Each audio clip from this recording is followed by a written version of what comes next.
So I'm Channon again. I'm teaching 4th grade currently at New Highland Academy with Aja. I've been there for 9 years. Currently this year I have 16 boys and 5 girls, which is crazy for me.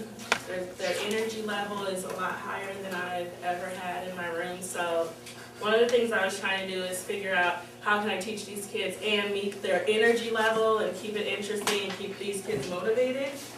81% of my students are second language learners in my class, and for about 1/3 of them, this is their first year that they're out of bilingual and that they're in a full English class.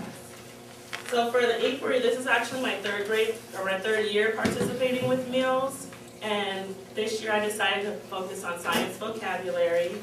It's important to me because I basically started off as a science prep teacher and my passion was in teaching science, and like I think Aja said, I've been to a lot of PDs where they're talking about vocabulary and all these different tiers of vocabulary, and people seem to know what they're really talking about. So that was one of the reasons I wanted to try to incorporate vocabulary into my science lessons. I've also been focusing a lot on having my students write science conclusions, and I was thinking what better way to make them sound like scientists if they can actually use these vocabulary words that I think are important. The data source I chose to use, originally I was already having the kids write conclusions. I kind of focused on conclusions the year before with Mill, so that was something we would do every single week when we got done with an investigation. And through this process, I decided to also include a free write, a tabletop, a whole class share out, and then write the conclusion. So that was kind of the change that I made. So we still write our conclusion every week, but before we do that, I added in these other steps. And in my data, I'm trying to look to see, do they use the words? Do they use the words correctly? Because there are kids who use words, but they don't use the words correctly. And is the usage of the word connected to some kind of content, or are they just sticking words in sentences, which I noticed they did.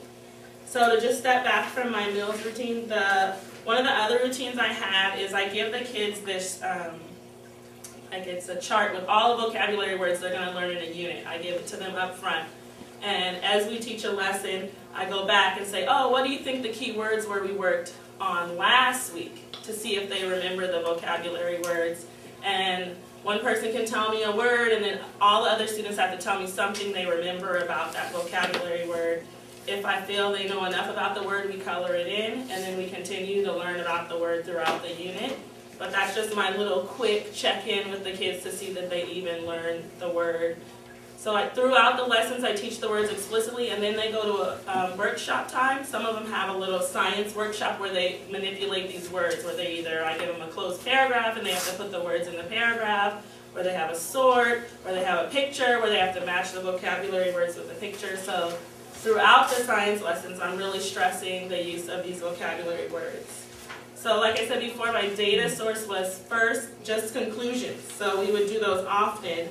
And what I first found out was that the students weren't really writing anything. We did this amazing lesson, and either they would just tell me what we did, or they wouldn't write anything. No one was actually telling me what they were actually learning throughout the process. So I was trying to think, well, why aren't they telling me what they learned? Did they not learn anything, or is the structure of the conclusion too much for them? So I took a step back, and I just had them do a free write. And I said, write down everything you know about sand, or write down everything you know about environments after we've done a lesson. And you don't have to use complete sentences, and you can doodle a little picture on the side, but I want you to still use the vocabulary words that we've been working on. So from there, I got a little bit more writing, but not what I was expecting. And there were still students who wrote absolutely nothing on a free write. So again, I thought, well, is that me? Is that my teaching? Are they not understanding what they're doing? Are they just not motivated? Or is it the vocabulary? Can they not figure out how to use the vocabulary? So the first thing I tackled, because I thought it was the easiest part, was the motivation part. So now the free write structure kind of changed, where I say, okay, we're going to write whatever you've learned. You get 5 minutes to write down everything you've learned. After the 5 minutes are up, they're in their table groups, and I would throw out those little, the little circular stickers. They get about 20 stickers. I throw out to each table. And I'd say, okay, now in your group, you're going to take turns You're each going to share one thing you learned. You're going to go around. Every time you share something, you get to pull a sticker. I'm going to see who has the most stickers at the end. So that kind of got kids to write more, but there was still this big chunk of kids who were not writing, and they would just pass as they went around the circle. So then I stepped back again at a Mills meeting and was trying to figure out, well, why aren't these kids writing anything down? So I then decided to just take away the vocabulary part. And I said, you know what, you do not have to use the vocabulary words. Just write down everything you know about this topic. And then I saw kids who weren't writing. They were writing down a lot more. And it started to make me think that either they couldn't use the vocabulary basically was hindering their voice. They couldn't say anything in class because I was requiring for them to use these vocabulary words that they were not able to use yet. So I did that for a while. I went back to Mills and we kind of talked about that. So then someone had the idea of me going back and saying, okay, you've written, now I want you to see if you can change what you've written and use your vocabulary words. So the first thing I tried was I went through all their notebooks and I looked in their conclusions and I took these basic sentences that they had where students did not use vocabulary words, and I told them to take out their chart with their vocabulary words and see if you can take this mock conclusion and make it sound more scientific by using vocabulary words. Did you guys notice what happened or what the students were doing? Yeah, they were able to use the vocabulary. They like replaced words with the opposite of vocabulary. Yeah, which to me was shocking because the whole time I thought it was they did not understand the lesson or they did not understand the vocabulary words. So that was one of my first big ahas, was that, oh, they can use these vocabulary words. They're just not choosing to use them at the time when they're just first trying to get all their ideas out. So that was something now that I'm going to take with me throughout other subjects, is maybe just giving them this free writing opportunity before they have to go back and write something. So now I do that every time. They have their free write, and then they share with their table, and we still play the game, and now more people are writing more stuff. And then after that, we have a whole class share out, and I put what their ideas are on the board.